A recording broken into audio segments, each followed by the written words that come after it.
Σήμερα θα σου δείξω πώς να φτιάξεις αυτό το φανταστικό χριστουγεννιάτικο δεντράκι σε χαρτόνι με την τεχνική της κολλητικής.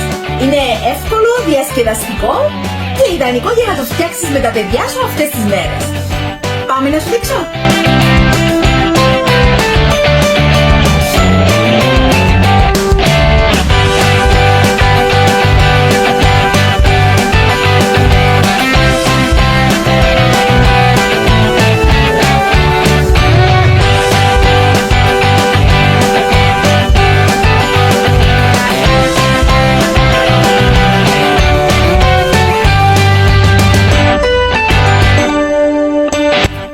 Το δεντράκι μας.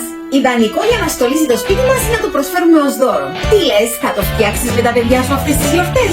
Πες μου στα σχόλια. Είμαι η Ελένη από το Τέχνης Καμώματα και αν σου άρεσε η κατασκευή μου, ακολούθησε με για περισσότερες. Τα λέμε!